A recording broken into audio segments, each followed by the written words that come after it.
Chcem pozdieľať nejaké dôležité informácie, ktoré som sa dozvedela, keď som hľadala riešenie na moje zažívacie ťažkosti. A keď som objavila vlastne Barbaru O'Neill. Dúfam, že to poviem všetko správne, lebo neviem, či si to dobre pamätám. Takže ako funguje vlastne zažívací systém. Zažívanie v podstate začína už v ústach, kedy sa v ústach začínajú rozkladať už tuky a cukry. Tým, že dobre žujeme jedlo, pomáhame slinám vlastne a enzymom s rozkladom. Ďalej sa potrava dostáva pažerákom k srdcovému zvieraču. To je tá klapka, ktorá spôsobí, že má človek reflux, že ho páli žáha, ak je pootvorená. To sa môže stať z niekoľkých dôvodov. Ja som našla aj taký zaujímavý dôvod, že vlastne ak máme málo kyseliny chlorovodíkovej, tak ostáva pootvorená, pretože v žalúdku má byť určitý objem kyseliny chlorovodíkovej a vtedy vlastne je taký signál pre tú klapku, áno, môžeme sa zavrieť, lebo sa začne vlastne ten proces trávenia proteínov. A ďalší spôsob je, že môže byť oslabený, je to sval a ten sval môže byť oslabený. Takže sa vraj dá posilniť v podstate cvikmi ako kliky, cvičenia na core alebo pilates. V žalúdku sú žalúdočné žľazy, ktoré vylučujú hlien, to za prvé. Hlien obalí celý ten žalúdok, aby chránil stenu žalúdka pred kyselinou chlorovodíkovou. V žalúdku je jediné prostredie, kde je kyslé prostredie, pretože ináč by tam nemohli prebiehať toto rozkladanie proteínov.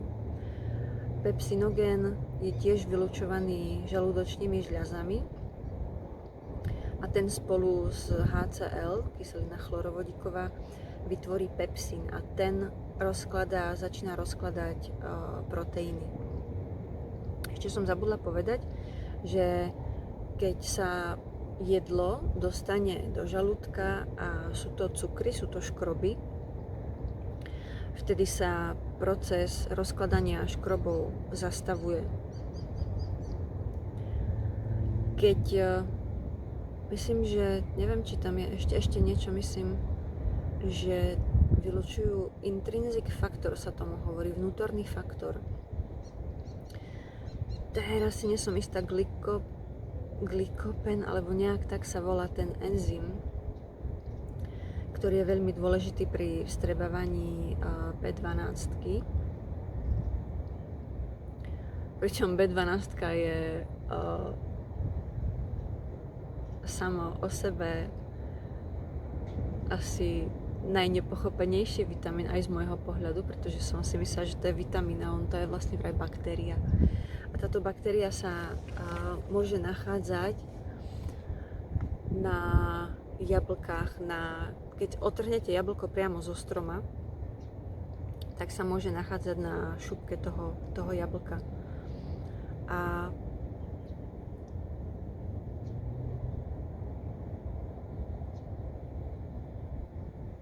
takýmto spôsobom v podstate sa dostane táto baktéria do tela. A nachádza sa vraj na kadejakom inom ovoci a zelenine. To bol tiež zaujímavá informácia, ktorú som sa dozvedela. Takže ďalej k tomu rozkladaniu proteínov v žalúdku, čo je tiež informácia, ktorú som nevedela, že v žalúdku sa rozkladá vlastne iba proteín. Začína sa rozkladať. Tam je začiatok proteínu. Všetko sa dokončuje vlastne v tenkom čreve v 12.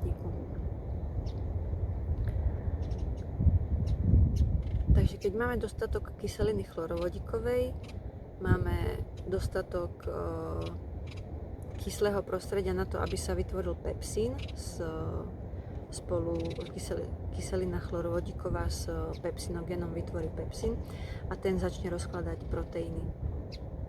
Keď je všetko krásne rozložené do takého stavu, do akého má byť a má sa poslať vlastne do tenkého čreva, tak sa otvorí ďalšia klapka, ktorá teraz vôbec neviem, ako sa volá, zabudla som, to je jedno. A táto klapka má zmysel vnímať, kedy je to tá potrava rozložená v takom stave, že sa môže otvoriť. A pustí všetko to spracované jedlo do tenkého čreva, do dvanásnika. A dvanásnik je úplne, že najzaneprázdnenejší orgán, lebo tam sa spracováva v podstate potom ten škrob, tuky, aj dorozklada sa vlastne ten proteín. Je tam veľa ďalších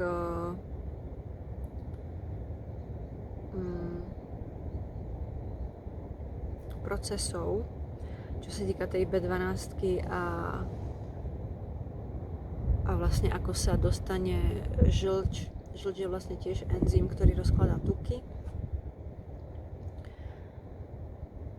Takže žlč sa dostane do dvanásnika, kde začne rozkladať nenasytené tuky. V ústach sa začínajú rozkladať nasytené tuky. A v tom dvanásniku sa to všetko dokončuje. V dvanásniku sa začínajú zase dorozkladávať tie cukry, ktoré sme začali v ústach.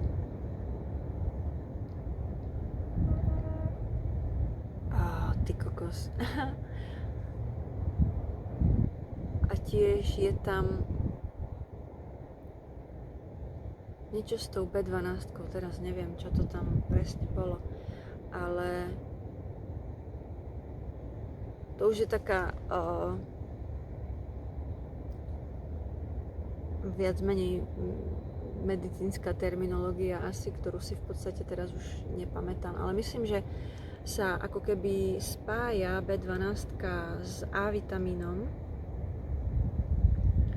a keď sa dostane do žalúdka, tak ich kyselina chlorovodíková rozpojí. Potom sa dostanú do tenkého čreva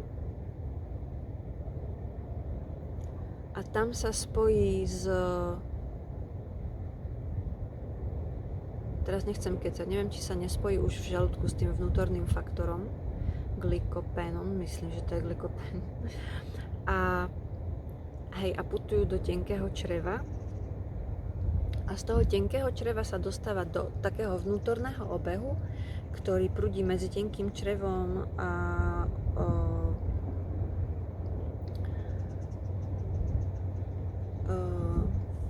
pečeňou v takom okruhu a telo si ho vezme, keď ho potrebuje. Keď ho nepotrebuje, tak tam bude proste stále si kolovať. A keď ho telo potrebuje, tak si ho vezme a spracuje. Kým sa dostane vlastne potrava do polovice tenkého čreva, tak sa vlastne spracuje už všetko, čo sme zjedli.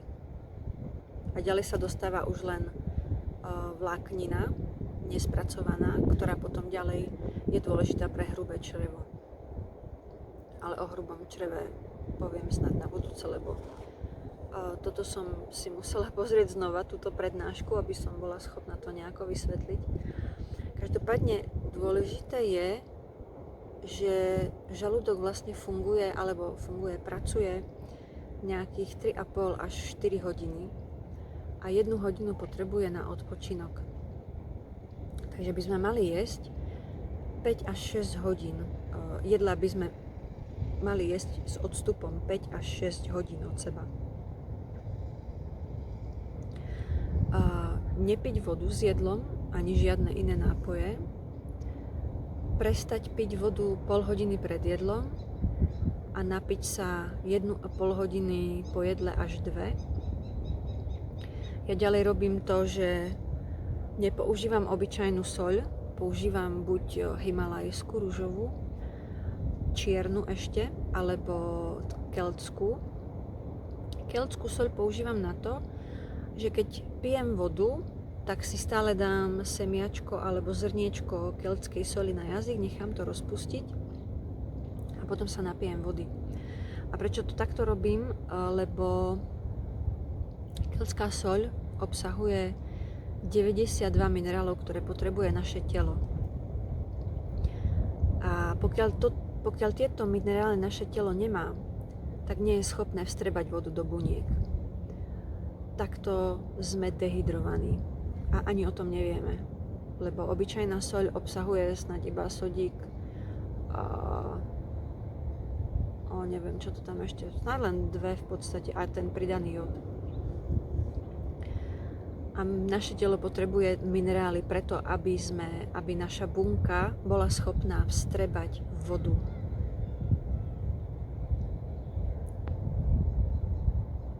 Preto je veľa ľudí, ktorí sú dehydrovaní a ani o tom nevedia. A s touto informáciou prichádza ďalšia informácia, ktorá bola úplne že wow pre mňa. Keď sa človek napije veľa vody a nemá minerály, ktoré potrebuje na to, aby bunka vodu vstrebala, týmto telo v podstate sa snaží natlačiť vodu do buniek a tým vzniká vysoký krvný tlak. To bolo veľmi zaujímavé zistenie pre mňa v podstate a dáva to zmysel, ak sa nad tým zamyslíte. Takže skúste popremýšľať, ale môjim pozorovaním v podstate a nejakým takým spájaním bodiek som zistila, že je to pravda. Takže toto ďalej súvisí s tým, že naša pôda, voda a vlastne všetko je demineralizované. Pretože pozrite sa na spôsob, akým sa dnes pestujú potraviny. Rýchlo, polia sa nemajú kedy zregenerovať. Všetko sa robí technikou, nepoužíva sa hnojivo, aké by sa používať malo, lebo povedzme si, hnojivo používané prasačie vykaly nie je úplne v pohode a veľmi dobre vieme, ako to smrdí všetci, keď prechádzame pomedzi polia.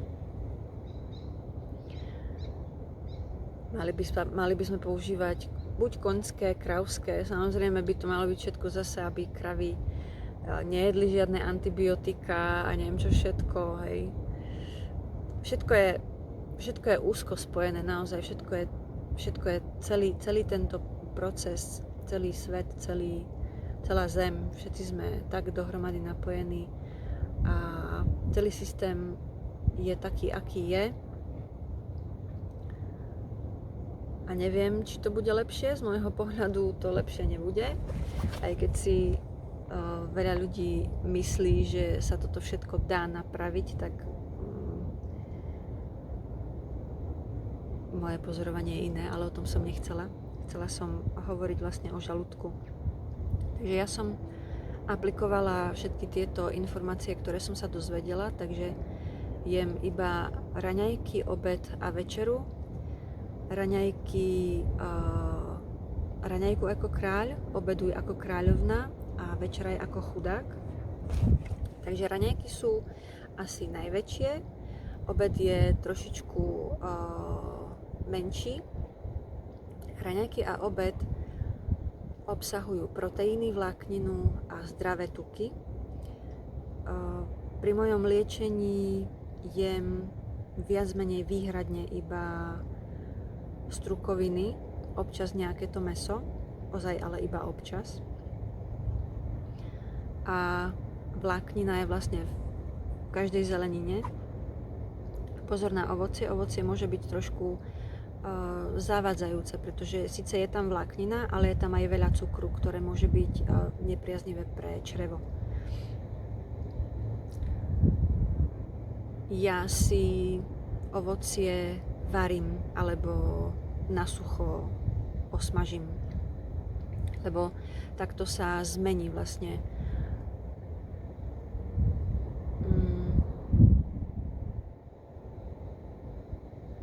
hľadám slovo, neviem teraz, ako to nazvať. Štruktúra, áno, to je to slovo. Zmení sa štruktúra tej vlákniny a je ľahšie straviteľná. Momentálne nemôžem čerstvú zeleninu ani čerstvé ovocie.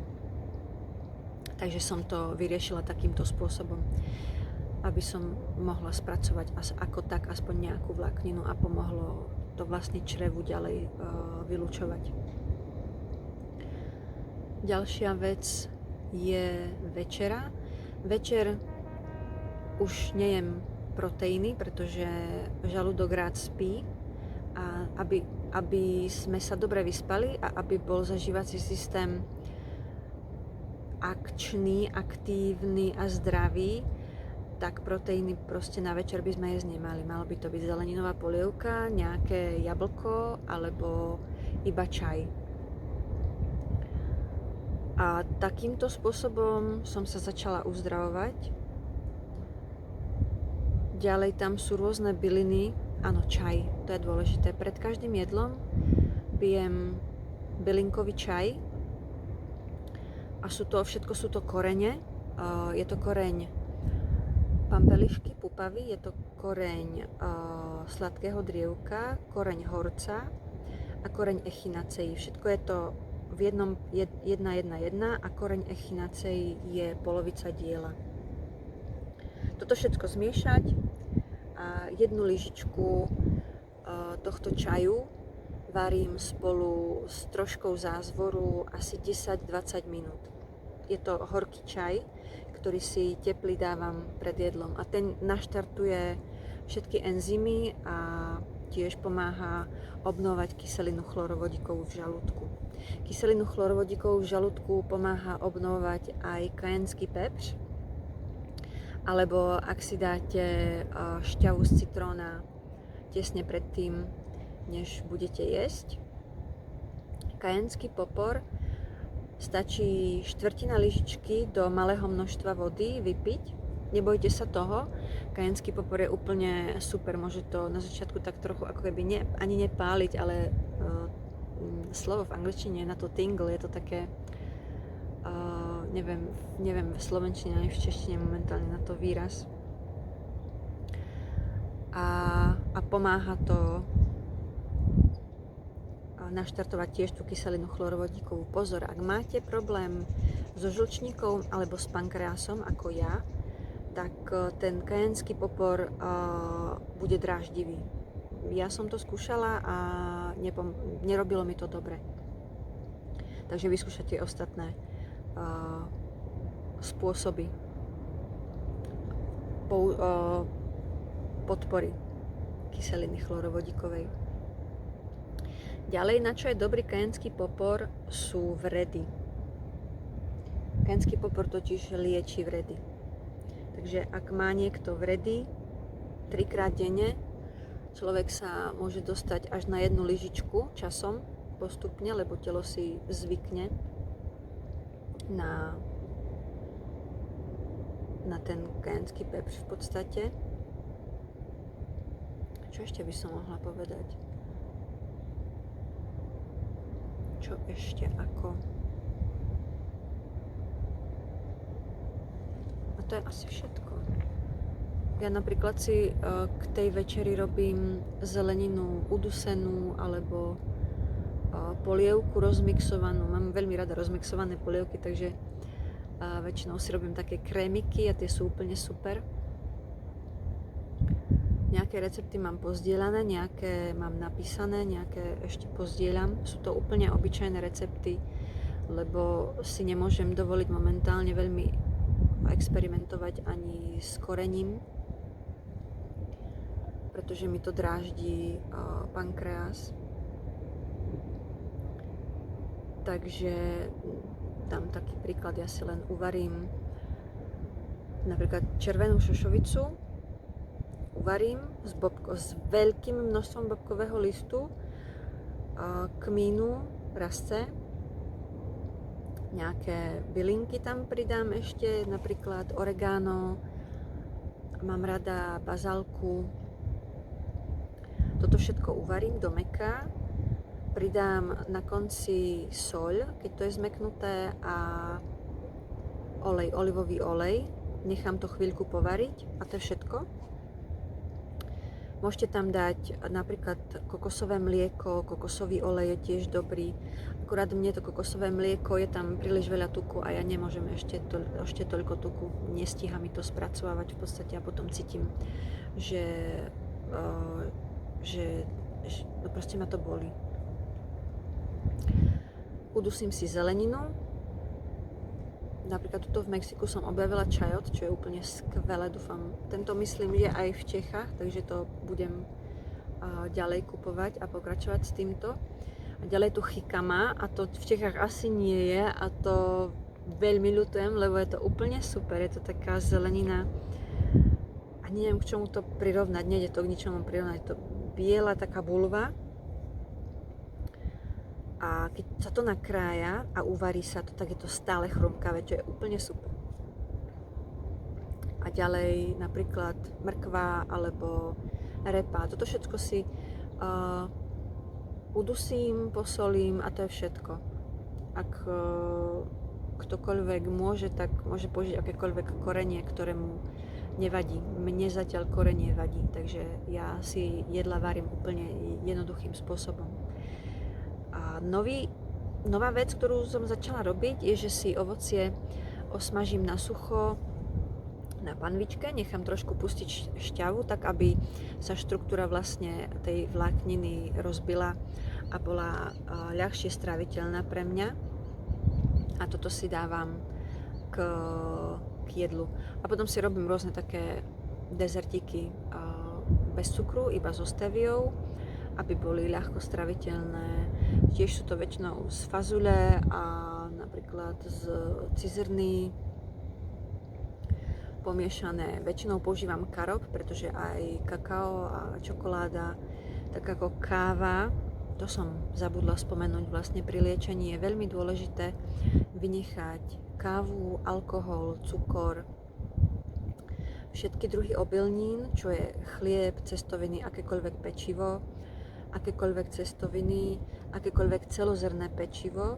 Ja napríklad jem, v Čechách som jedla pohanku, prosok, vinov a takéto. Neviem, oni tomu hovoria, myslím, rýchle obilniny alebo ako. Ďalej vynechať mliečne výrobky a mäso. Áno. Toto som zabudla povedať. Takže používam len kokosové mlieko a dezerty si robím v podstate so steviou, nie s cukrom. A používam kokosový olej. Nepoužívam žiadny rastlinný olej. A ak chcete používať oleje, tak používať oleje, ktoré sú v tmavých fľašiach. Pretože iba v tých tmavých fľašiach sú vlastne chránené pred slnečným svetlom, aby sa nezničili tie dôležité látky, ktoré nám pomáhajú. Preto tie, ktoré sú v priehľadných látkach, tam už nie sú tie živiny, preto už nepotrebujú ochrannú fľašu v podstate, ktorá je tmavá alebo farebná, ktorá neprepustí svetlo k tomu oleju. No asi toľko. Ak by ste mali akékoľvek otázky, napíšte do komentárov. A ešte doplňujúca informácia, nejesť medzi jedlami. Jesť naozaj iba 3-krát denne, pretože tým, že človek je medzi jedlami, tak tá klapka, o ktorej som hovorila, ktorá púšťa jedlo zo žalúdka ďalej do tenkého čreva, má ten zmysel, kedy vie, že to jedlo je strávené natoľko, aby mohla pustiť jedlo ďalej. A tým, že my jeme medzi jedlami, tak ona má signál, že je v žalúdku ďalšie jedlo, ktoré nie je strávené a nepustí to jedlo ďalej. Tým sa spomaľuje vlastne trávenie, ničí sa alebo ničí. Slabne kyselina chlorovodíková v podstate a zostáva v žalúdku napríklad jedlo z rána ešte. Takže preto, aby ten zažívací systém správne fungoval, by sme mali jesť naozaj iba 3-krát denne, alebo len raz, 2-krát v určitých rozmeziach. Ešte som zabudla spomenúť taký rýchly test, aby človek zistil, či má málo kyseliny chlorovodíkovej a ja si ho úplne nepamätám presne, ale ráno na lačno vypiť vodu so sodou a počkať určité obdobie, kedy si človek grgne. Pardon, ja som sa práve najedla. A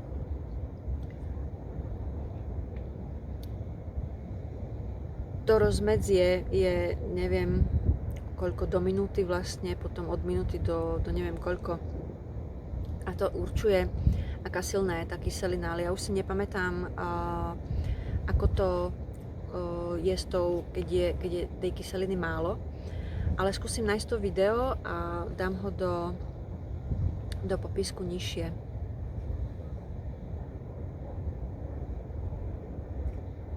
Takže asi tak. No, to je snáď všetko.